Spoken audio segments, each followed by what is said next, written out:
Chapter 23. We were all a year older by the time winter came. I was almost 13. Our team looked bigger and more powerful when we took to the ice. Father Labouillier had canvassed the other towns in the region and amassed a ragtag assortment of cast-off gear. Not all of our jerseys matched, and they were stained and torn and ragged.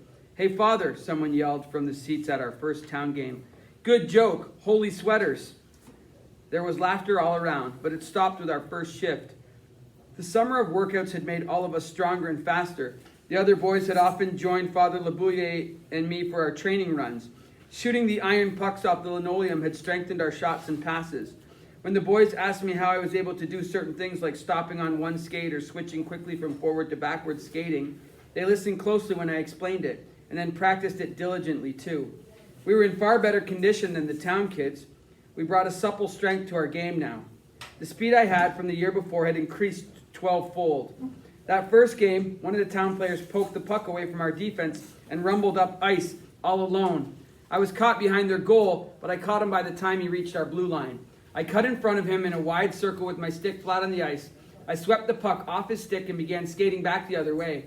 Everyone, including my own teammates, was stunned. I skated by them in a blur and sped in alone on the goaltender. I snapped the wrist shot off from the bottom of the face-off circle and beat him low on the stick side. We won that game and the next three. After that, some men from town showed up at the school and asked permission for me to play on their midget town team. I was stunned. So was Father Labouillier.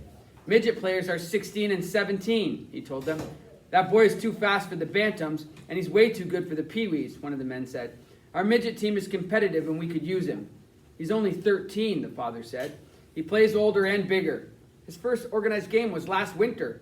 You'd never know it. It took a hefty donation to the school to get Father Quinney to agree to let me play.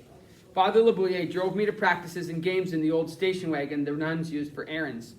"It feels different," I said one day. "What does, Saul?" the father asked. "The game." "How?" "I don't know. I feel kind of scared playing in town all the time.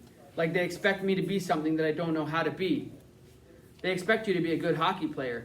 "Yeah, but there it feels like they want more than that." "Like what, Saul?"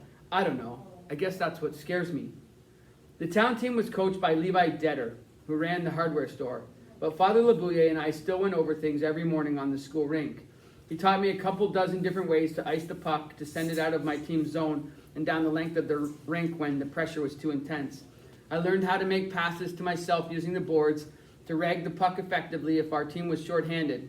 He showed me how to work the puck along the boards when a mass of players converged, and how to use my body for leverage even though I was smaller than the players I faced. And he showed me how to take a hit and keep skating. 2 essential things, he said. Always keep your stick on the ice, and always keep your legs moving.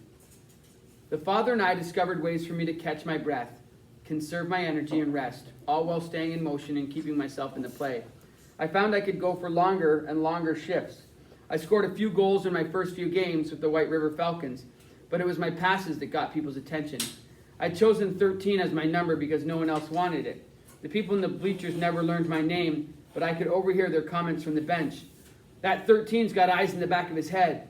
How did 13 know Stevie was open on the right side? 13's good for an Indian."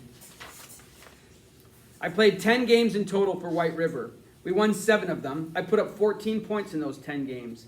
Most of them assists on passes no one saw coming. The 5 goals I scored were all on wrist shots. The other players relied on big booming slap shots like they'd seen Bobby Hull do on TV. I admired Hull's thunder too, but I preferred the hair trigger release of a good wrist shot.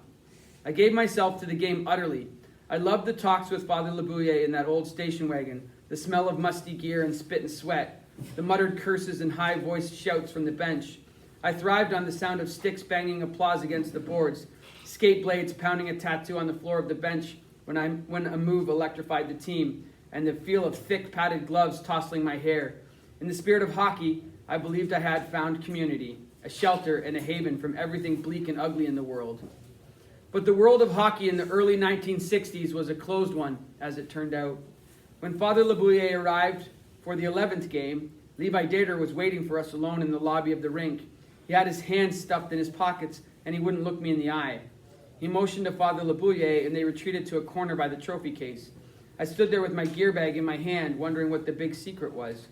They talked for a long time, and I could see that the father was growing agitated. Finally, he laid a hand on Levi Dater's shoulder. When Dater looked up, I could see tears in his eyes, and I looked down at my feet in embarrassment. Father Labouille walked slowly back toward me, his lips pinched together. Did the game get canceled, I asked. There is no game, Saul, the father said softly. Just then, my right winger walked by with his gear bag in his hand. But Jimmy's here. I know, but there's no game for you. They don't want you to play anymore, Saul. What? I'm the best they got. I know. That's why they don't want you to play. I don't understand. The parents of other players want their own kids to play. They do play, yes, but they're not on the ice as much as you are. I stared out at the glare of the ice beyond the glass of the lobby and at the banks of empty seats. Other players sauntered through the doors, but when they saw me, they lowered their gaze and walked faster. Father Labouille and I stood there amidst the whir of the heater, the shouts and teasing of the players in the dressing room, the crunch of snow as cars pulled up outside. Finally, he put a hand on my shoulder and guided me out the door. I stood in the cold outside the station wagon while he slung my gear bag in the back. I could only stare at the arena. We didn't talk on the drive to the school until we were almost there. I looked out at the rolling fields of white interspersed with copses of trees and thickets of bush. It's because I'm Indian, isn't it? He drove with both hands on the wheel, looking straight ahead. Yes, he said. Do they hate me?